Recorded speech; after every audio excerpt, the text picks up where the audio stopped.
There are two basic positions the stick can rest in the finger. One is at the end joint of the first finger. You just lay the stick in there and set your thumb over the top.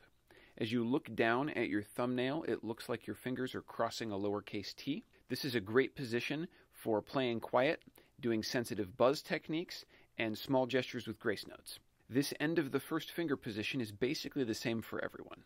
The other position is different for everyone because their hand shape is different. You hold your hand up straight and touch your thumb to the side of your first finger. Then you put a stick in between there and curl your first finger over.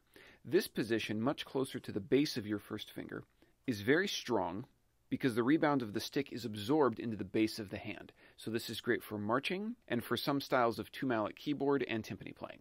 As you develop as a player and your hand sensitivity increases, you'll find that there are places in between this end of the first finger and base of the first finger position, which are useful at different points in time and with different size sticks like bass drum beaters and other things like that. For the rest of this video, and for our basic grip and stroke, we're going to focus on this large playing position at the base of the first finger with the thumb.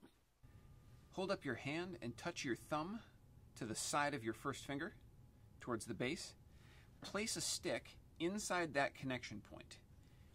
It'll be in line with your thumb this way.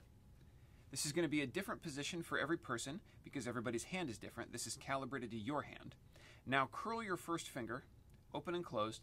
Observe how you can touch at the base here where the stick is and with the tip of your finger. Now put your arms down, shake them out a little bit, bring them up flat over the surface and flip open. You'll notice that the stick is pointed back towards you a little bit and it's resting at the ends of your fingers. Also, it turned on the pad of your thumb to get here. Your thumb is still facing this direction, so it's in line here. And then when it flips up, your thumb is still going in the same direction. At this point, you'll squeeze a little bit and hold your fingers straight out like this. Your palm will be flat to the floor. Now you can slightly curl your first finger just to touch the stick. And using a large gesture, we're going to play big, smooth full strokes using just our first finger to spring on the stick. You can see here how it comes back really far behind me. You'll notice that your first finger fatigues very quickly because you're not supposed to play like this for very long. This is putting too much strain on it. But it makes an important point about how springy and open your hands can be. Notice that the thumb is staying on the side and is never going on top of the stick. So to ease this strain, we're going to add the middle finger alongside. We're just going to balance the feeling of pressure evenly between them. Your middle finger is your strongest finger, so this is going to feel really different and much more relaxed. Notice that my stroke height came down a little bit when the middle finger was added.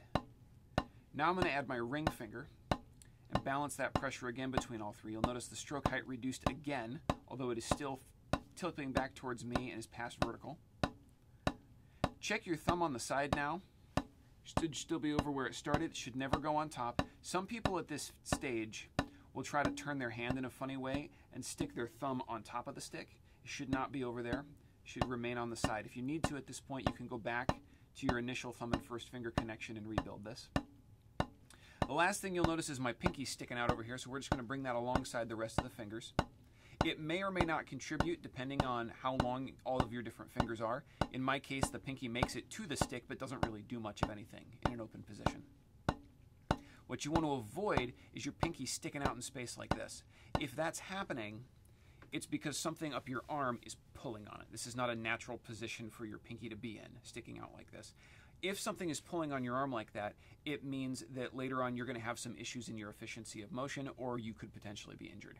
Go ahead and go back to the beginning of the video and repeat this again with your other hand. Once you're confident on both sides, then we can move on.